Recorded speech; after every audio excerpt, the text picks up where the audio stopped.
नमस्कार साथियों, विश्रांत एजुकेशन में आपका हार्दिक अभिनंदन है।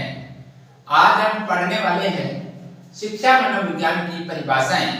इससे पहले वाली क्लास में हमने पढ़ी थी शिक्षा की परिभाषाएं और ये पार्ट नंबर 2 है शिक्षा मनोविज्ञान की परिभाषाएं। कौन से मनोवैज्ञानिक द्वारा शिक्षा मनोविज्ञान की परिभाषाएं दी गई है उनके बारे में आज हम परिभाषाएं, इंपॉर्टेंट परिभाषाएं हैं, उनको आज पढ़ने वाले हैं। तो आप इस चैनल पर नए हैं तो साथियों इस चैनल को सब्सक्राइब कीजिए और अपने अन्य साथियों के पास भी शेयर कीजिए, जिससे आगे आने वाली प्रतियोगी परीक्षाएं हैं उनमें सभी विद्यार्थियों को फायदा मिल सके। तो आज की पहली परिभाषा है और किसके द्वारा दी गई है आज हम पढ़ने वाले हैं। शिक्षा मनोविज्ञान शिक्षा का विज्ञान है। शिक्षा मनोविज्ञान शिक्षा का विज्ञान है। यह कौन से वैज्ञानिक ने परिभाषा दी है? कौन सा मनोवैज्ञानिक है जिसके द्वारा ये परिभाषा दी गई है कि शिक्षा मनोविज्ञान शिक्षा का विज्ञान है? तो साथियों यह परिभाषा दी गई थी पील नाम का एक मनोवैज्ञानिक था। कौन था? पील नाम के मनोवैज्ञानिक ने ये परिभाषा दी थी। कौन सी? कि शिक्षा मनोविज्ञान शिक्षा का विज्ञान है। अगला प्रश्न, अगली परिभाषा है नंबर 2 की, मनोविज्ञान के सिद्धांतों व परिणामों का शिक्षा के क्षेत्र में अनुप्रयोग शिक्षा मनोविज्ञान है। क्या परिभाषा? कि मनोविज्ञान के सिद्धांतों व परिणामों का शिक्षा के क्षेत्र में अनुप्रयोग शिक्षा मनोविज्ञान है। यह परिभाषा किसके द्वारा दी गई है साथियों? यह परिभाषा दी गई है कॉलसनिक के अनुसार। किसके? कॉलसनिक के अनुसार दी गई है। कॉलसनिक के अनुसार यह परिभाषा दी गई है।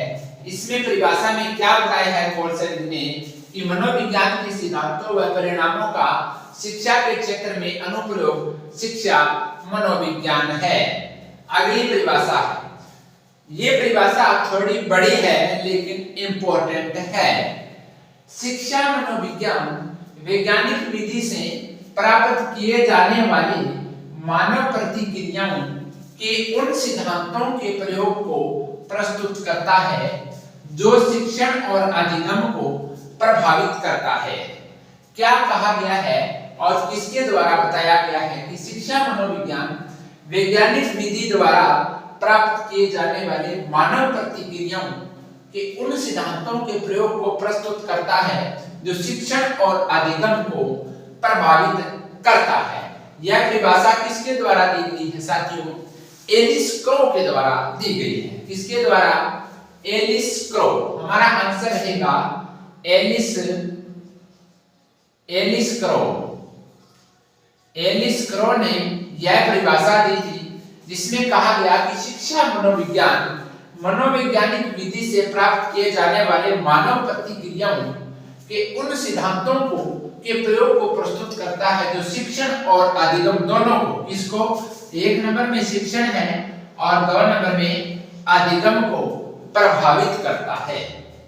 अगली परिभाषा, शिक्षा मनोविज्ञान की वह शाखा है जो शिक्षण तथा अधिगम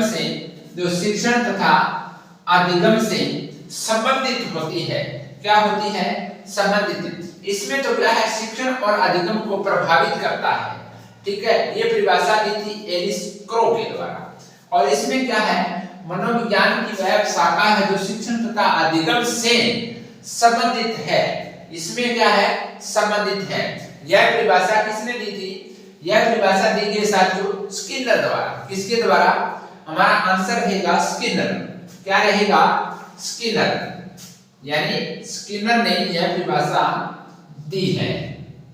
अगली परिभाषा साथियों 5 नंबर की, शिक्षा मनोविज्ञान व्यक्ति के जन्म से लेकर वृद्धावस्था तक के सीखने के अनुभवों का वर्णन तथा व्याख्या करता है। बहुत ही अच्छी परिभाषा दी गई है कि शिक्षा मनोविज्ञान व्यक्ति के जन्म से लेकर वृद्धावस्था तक, कब तक? जन्म से लेकर वृद्धावस्था तक की सीखने के अनुभवों का वर्णन तथा व्याख्या करता है।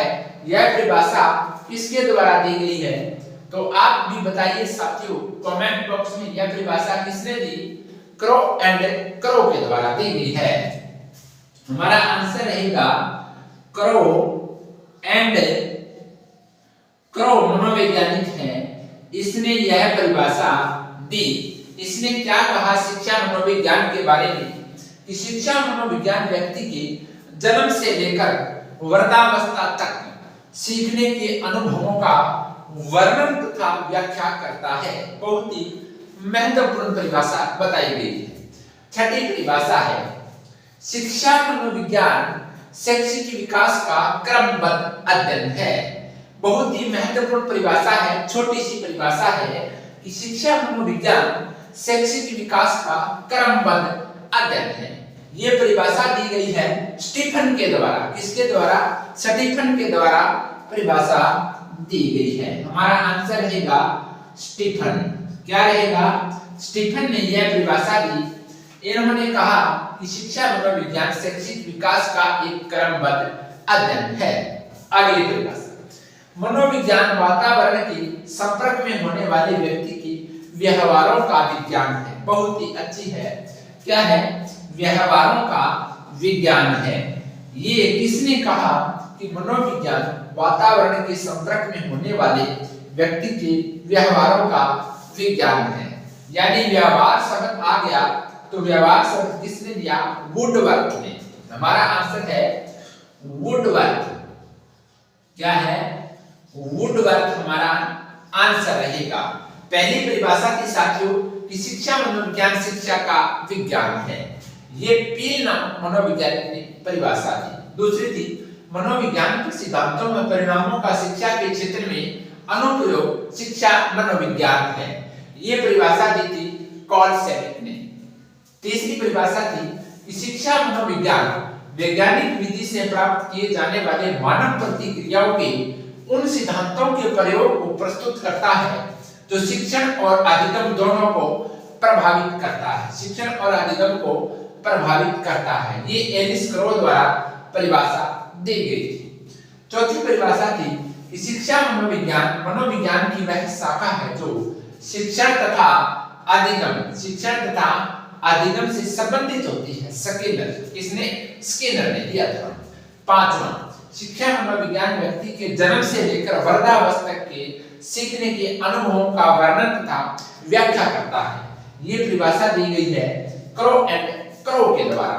छठी परिभाषा थी कि शिक्षा मनोविज्ञान शैक्षिक विकास का क्रमबद्ध अध्ययन है।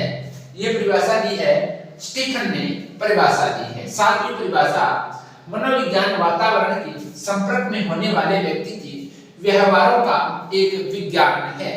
ये परिभाषा दी थी वुडवर्थ ने। तो साथियों आज हमने पढ़ी शिक्षा मनोविज्ञान की परिभाषाएं। इससे पहले हमने पढ़ी थी शिक्षा की परिभाषाएं। तो साथियों बने रहें विश्रांत एजुकेशन चैनल पर। आप इस चैनल को सब्सक्राइब कीजिए और अन्य साथियों के पास भी शेयर कीजिए। साथियों अब मिलेंगे हम अगली क्लास में जो शिक्षा मनोविज्ञान से संबंधित क्लास होगी। तब तक जय हिंद, राम राम, धन्यवाद।